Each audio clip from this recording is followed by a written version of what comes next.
Well, good morning, Anne. I'm really glad that you were able to join me. Anne is an economist, retired from the University of Minnesota. She's a Democrat, and she's a writer for her local newspaper and a few other reputable papers that she writes articles for. And I specifically wanted to talk to Anne this morning about an article she wrote about small companies and unemployment challenges, a look back.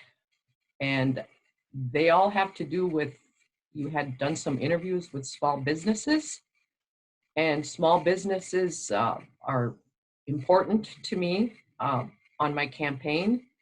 So I would really appreciate if you could just tell me a little bit about that particular article, Anne.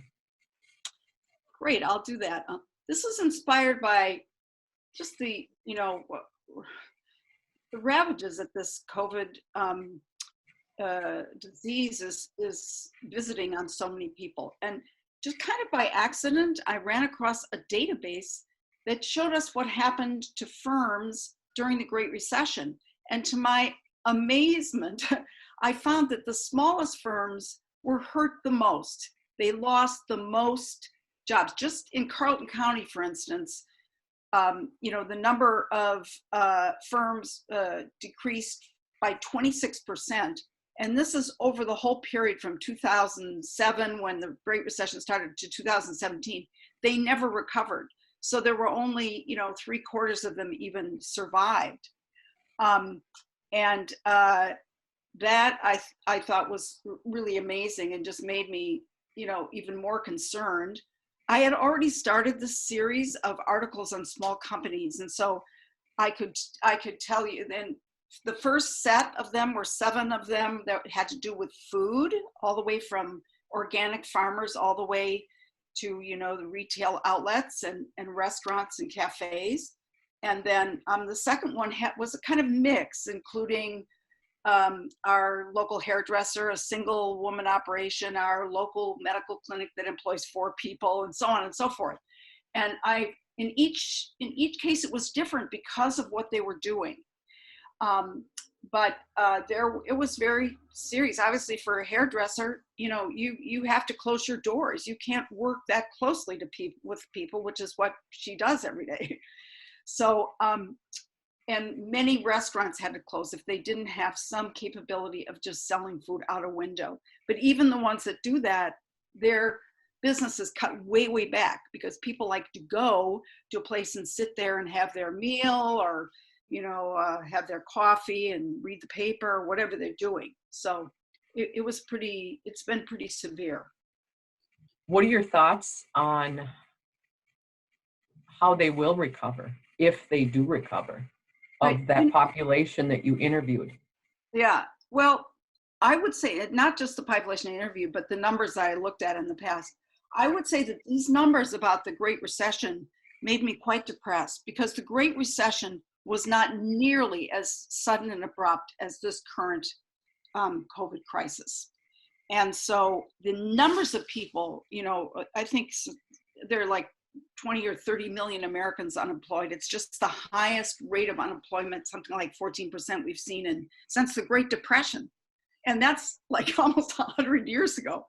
So it's been very sudden and very difficult for many small firms to respond. And most of them have had to close their doors. Some of them can keep some employees. But the one thing that's really helping is these government programs that are coming from the federal Congress. And also, I think the state of Minnesota is doing a very good job. So the really good thing is that small employers and employers of other sizes, but up to some range level, can apply for a forgivable business loan if they keep people employed. So that's really, really important. And the other thing is that almost everybody who loses their livelihood, including my hairdresser friend, can apply for unemployment. And that's an expansion in the definition of who can apply for unemployment. As a candidate for Congress, I have put the small business and the small farmer at the heart of my campaign, because all of those small farmers and business folk are really important to especially the rural communities that we live in. So I want to thank you for sharing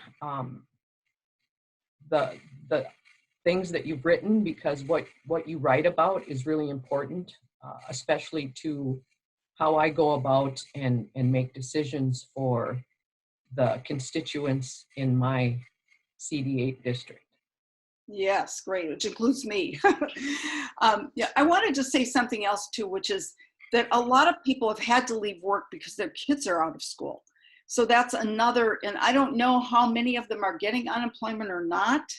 I think it's hard to say. We really have to have some kind of survey data to know that, but so that's also really tough. So they're suddenly becoming, homeschoolers, although some of the kids are working online. So, and there's just many people that fall below the radar altogether. So people who are homeless or who are really sick or ill, there's really nothing for them per se in this set of things that's been in place so far. Well, and another concern as far as a rural community is the fact that all of these children that are at home, they all need internet access. And again, the children that are going to fall between the cracks are the children that can't afford that internet or can't afford that device to work on. So again, this is showing the vulnerable, underrepresented people that aren't able to comply with doing the homeschooling because they don't have access to internet or the devices that it takes to get that work done. So as far as educating children, it will be interesting to see how this all turns out.